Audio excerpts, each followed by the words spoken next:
Hello friends, आप सभी का स्वागत है। तो फ्रेंड्स, बात करेंगे इस वीडियो के अंदर में इंडिया से आए क्रिप्टो न्यूज़ के बारे में। तो फ्रेंड्स, बिना टाइम वेस्ट किए चलो शुरू करते हैं।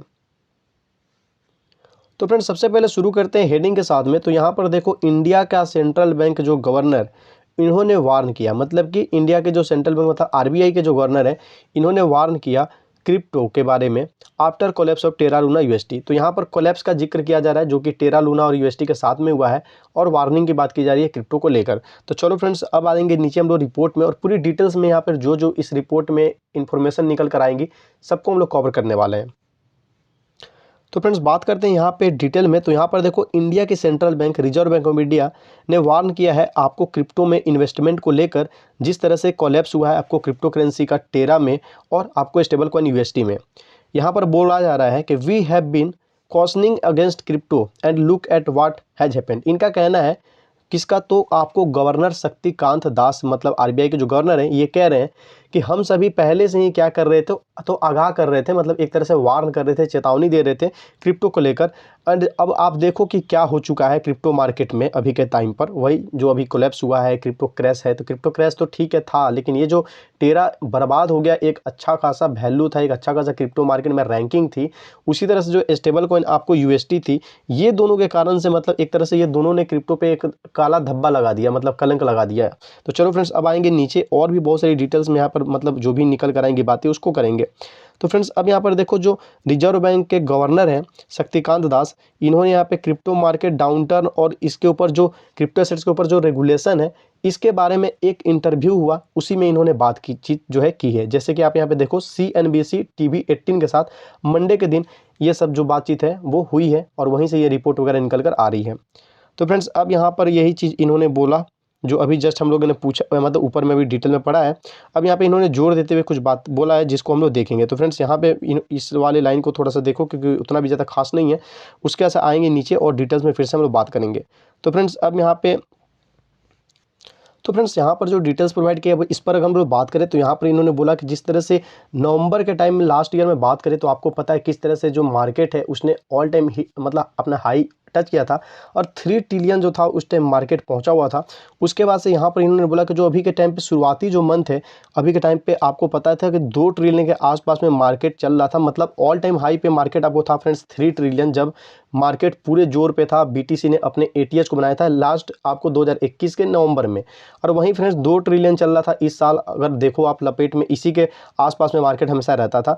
लेकिन उसके बाद से 500 बिलियन जो है मार्केट से वो गिर चुका है अभी शुरुआती मंथ में ही, जो कि आपको पता है इससे भी बुरा है। लगभग मार्केट आपको 1.25 ट्रिलियन तक आ गया था, लगभग आप 0.75 ट्रिलियन बोल सकते हो।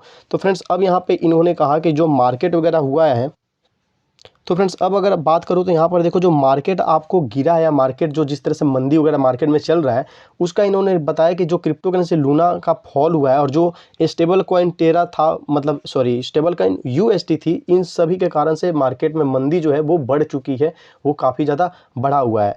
अब इन्होंने बोला, this is something whose underlying value is nothing. इन्होंने डिस्क्राइब करते हुए बोला कि ये कुछ ऐसा है जिसका जो अंडरलाइंग वैल्यू, मतलब एक तरह से जो है आंतरिक वैल्यू जो है वो कुछ है नहीं। अब यहाँ पर फ्रेंड्स देखो इस चीज़ को, अब यहाँ पे इन्होंने बोला, there are big questions on how do you regulate it. इन्होंने बोला कि यहाँ पे बहुत बड़ा एक क्वेश्चन है कि आप इसको कैसे रेगुलेट करोगे। हमारा जो पोजीशंस है अभी भी साफ है, मतलब इनकी जो सोच है, पोजीशंस का मतलब कि अभी भी जो इनकी ओपिनियन है, जो पोजीशंस है, जो सोच है, अभी भी साफ है। It will seriously undermine the monetary. इनका कहना है कि ये क्या करेगा, तो मॉनेटरी को अंडरमाइन करेगा, मतलब कि कमज़ोर करेगा। Financial and macro economic stability of India, इसे भी क्या करेगा, तो कमज़ोर करेगा। मतलब कि मॉनेटरी को, फाइनेंशियल को, और मैक्रो इकोनॉमिक जो स्टेबिलिटी है इंडिया के, इन सभी को ये कमज़ोर करेगा। मतलब कि क्रिप्टो करेंसी के बारे में ये बातें जो है ये बोल रहे हैं। और ये कौन बोल रहा है, तो ये सारी की सारी पूरी रिपोर्ट ही आपको आरबीआई के गवर्नर के द्वारा बताए गए इंटरव्यू में जो बातें उन्होंने शेयर की है, जो बताई है, उसी पर ये पूरी रिपोर्ट ही है।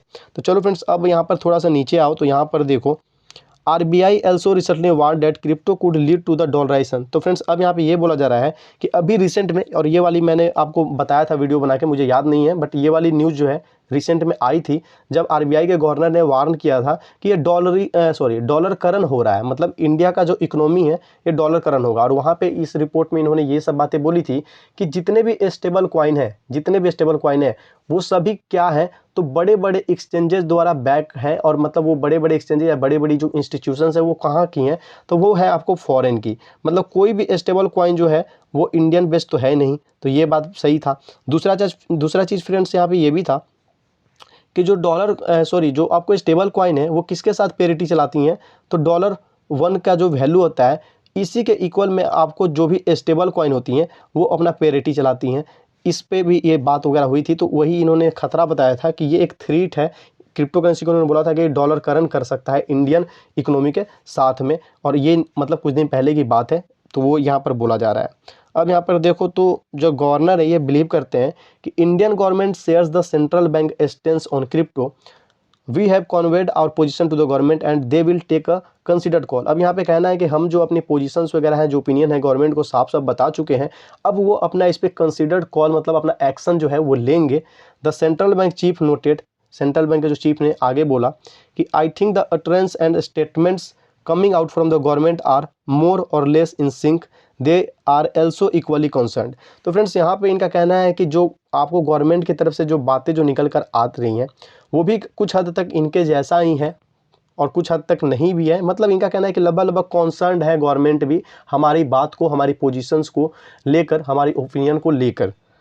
तो फ्रेंड्स यहाँ पर ये वाली डार्क वाली बात होगी, यहाँ पे कुछ भी स्पष्ट यहाँ पे हुआ नहीं कि गवर्नमेंट क्या चाहती है, बट इनका कहना है कि लगभग वो भी कॉन्सर्न है, वो भी बराबर में ही कॉन्सर्न है। तो फ्रेंड्स अब यहाँ पे थोड़ा बहुत देखा जाए उसके बाद से लगभग आपका ये जो न्यूज़ है कवर हो ही चुका है। अब यहाँ पे ये वाली चीज़ें आ रही है आपको, ये सब मतलब ये जितने भी आपको मैंने इन्फॉर्मेशन ये रिपोर्ट में पढ़ के मैं आपको बता रहा हूँ, ये सब जो इंटरव्यू हुआ है आपको आरबीआई के गवर्नर के साथ में CNBC TV 18 का मंडे के दिन में। तो इंटरव्यू में क्या होता है, जो रिपोर्टर होते हैं, जो मीडिया वाले होते हैं, वो क्वेश्चन पूछते हैं अलग अलग तरह से, और उस पर ये लोग बयान देते हैं अपने क्रिप्टो को लेकर, डॉलर को लेकर, UST टेरा के फॉल आउट को लेकर। तो उसी तरह से जो स्टेटमेंट शक्तिकांत दास ने दिया है उसी पर ये पूरी रिपोर्ट है। अब यहाँ पे बोला जा रहा है कि जो CEO है आपको क्रिप्टो करेंसी एक्सचेंज कॉइनबेस के, जो कि ब्रेन आर्मस्ट्रॉन्ग है, तो उनके बारे में यहाँ पे कुछ बातें जो है किया गया कि उन्होंने कुछ स्टेटमेंट है जो कि बोला था।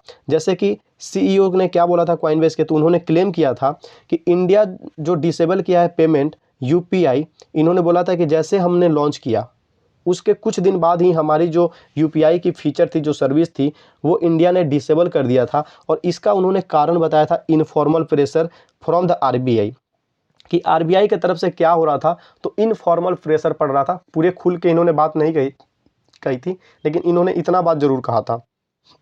तो इस पे आपको RBI के गवर्नर ने क्या रिप्लाई किया, तो आप देखो ऊपर वाली जो बात थी वो इनसे क्वेश्चन एक तरह से मान लो पूछी गई, ऐसा ऐसा जवाब आया था कहाँ से, तो आपको कॉइनबेस के जो CEO हैं उनके द्वारा। तो इस पर इन्होंने बोला I would not like to react on speculative observations, कि मैं अटकलबाजी जो ऑब्जर्वेशंस या इस तरह के जो बातें जो मार्केट में या बाहर से जो निकल कर आ रही हैं, इंडिविजुअल्स आउटसाइड जो बाहर से बातें निकल कर आ रही हैं किसी शख्स के द्वारा, उस पर मैं कुछ भी रिप्लाई नहीं करना चाहूँगा, ऐसा इन्होंने बोला। मतलब ये इन्होंने नहीं कहा कि ये जो बातें हैं या तो ये बातें क्या है तो सच है या तो ये बातें गलत है, जो कि कॉइनबेस के CEO ने बोला था कि इनफॉर्मल प्रेशर कहाँ से पड़ रहा है, तो RBI से, जिस कारण से क्या किया गया, तो UPI का फीचर जो है उसे डिसेबल कर दिया गया इनके जस्ट लॉन्च के बाद ही। तो इस पर इन्होंने ना तो हाँ बोला ना तो ना बोला। इन्होंने बोला कि ये जो अटकलबाजी है या बाहर से कुछ भी इस तरह की जो बातें निकल कर आ रही है, इस पर मैं कुछ भी जवाब देना नहीं चाहूँगा। अब फ्रेंड्स यहाँ पर आओ तो यहाँ पर ये सारी बातें पुरानी है। ये वाली आपको टैक्स वाली बात है जो कि पता है 30% वाला है, और 1% जो कि आपको 1 जुलाई से लगने वाला है।